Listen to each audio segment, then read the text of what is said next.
Dua një interpretim tënd si mendon që mund të jetë kuptuar në Bruksel dhe reagimet që ka pasur në Tiranë për një deklaratë të komisioneres Kos, e cila ka thënë se shqiptarët kanë një kulturë të pranimit të korrupsionit. Ka pasur kritika në fakt edhe në Tiranë edhe në media nga kjo shprehje, nga ky konstatim i komisioneres. Si e kupton Brukseli praktikisht të kulturë të pranimit të korrupsionit? Po në fakt ka qenë një shprehje e gabuar e saj, do të thotë e pakujdesshme, do të kisha thënë, por në një mënyrë ekziston një bindje që korrupsioni është diçka që ka të bëjë vërtet së pari me strukturat e shtetit, por po ashtu ka të bëjë vërtet edhe me kulturën. Do të thotë nuk thotë se shqiptarët janë popull i korruptuar, por nuk është niveli tolerancës ndaj korrupsionit i njëjtë në të gjitha vendet, as brenda Bashkimit Evropian. Dhe gjithsesi deklarata e saj është parë edhe me elemente të profilizimit etnik të korrupsionit, sepse shqiptarët na qenë kanë popull që toleron korrupsionin apo është një fenomen shoqëror. Mirë po edhe nuk mund të thuhet se nuk është fenomen shoqëror, sepse në të kaluarën janë bërë edhe analiza ku kanë dalur qytetarët e vendeve të Ballkanit Perëndimor si qytetarë të cilët as nuk janë të vetëdijshëm se çka është korrupsion. Ta zëm shumica e tyre mendojnë që një dhuratë për mjekun për të më marrë shërbime nuk është korrupsion.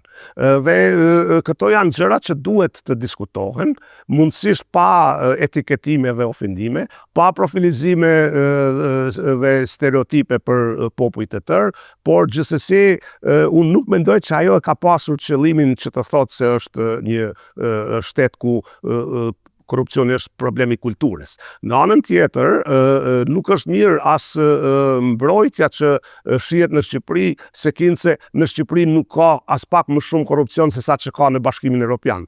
Relativizimi i korrupsionit dhe krimit të organizuar në Shqipëri nuk do të ndihmojë. Natyrisht duhet Shqipëria ka të drejtë të mbrohet, të luftojë paragjykimet dhe stereotipet ndaj shqiptarëve kudo, edhe në Shqipëri edhe jashtë saj, mirë po nuk mund të relativizohet fenomeni i korrupsionit dhe krimit të organizuar as në Shqipëri e as në mesin e shqiptarëve në rajon, e po ashtu as fakti se ekzistojnë grupe të shumta të krimit të organizuar të shqiptarëve që veprojnë edhe jashtë në Evropën Perëndimore apo në vende tjera.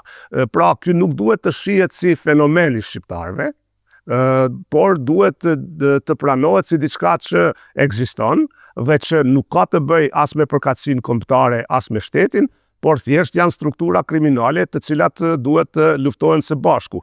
Pikërisht këtu mendoj se Shqipëria ka bërë një progres shumë të madh në 2 vitet e fundit. Unë kam pasur rastin të bisedoj në Belgjik, Holand, Gjermani me diplomatë të tyre dhe ata thonë se nga strukturat policore, nga hetuesit e tyre, kanë marrë informata se asnjëherë bashkëpunimi me strukturat në Shqipëri nuk ka qenë më i mirë se tash, dhe kjo ka ndihmuar që të goditen rrjetet e shumta të krimit të organizuar nëpër Evropë, ku natyrisht shqiptarët nuk janë të vetëm. Unë kam thënë disa herë, krimi organizuar në Shqipëri nuk është vetëm shqiptar, ai është ndërkombëtar dhe është mirë reintegruar në Bashkimin Evropian.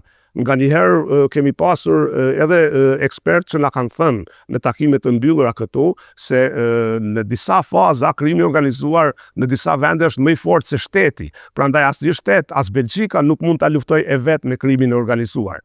Ta zëm në Shqipëri është opozita dhe politikanët ata që thonë se Shqipëria është narkoshtet. Në shtetin ku unë jetoj në Belgjik kemi kryeprokurorin e shtetit i cili thotë se Belgjika po shndrohet në një narkoshtet.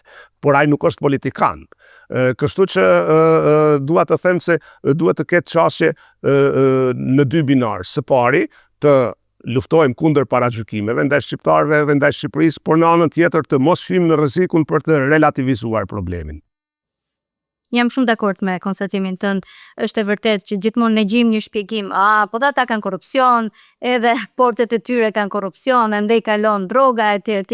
Po duhet të bëjë diçka në kontekst, duhet të folë emër të institucioneve, të nivelit demokracisë, edhe ndoshta do të flasim për kulturë demokratike më shumë se sa kulturë të pranimit korrupsionit, por është ajo që the ti që varet dhe se si e mat edhe në çfarë konteksti për cilin vend flasim.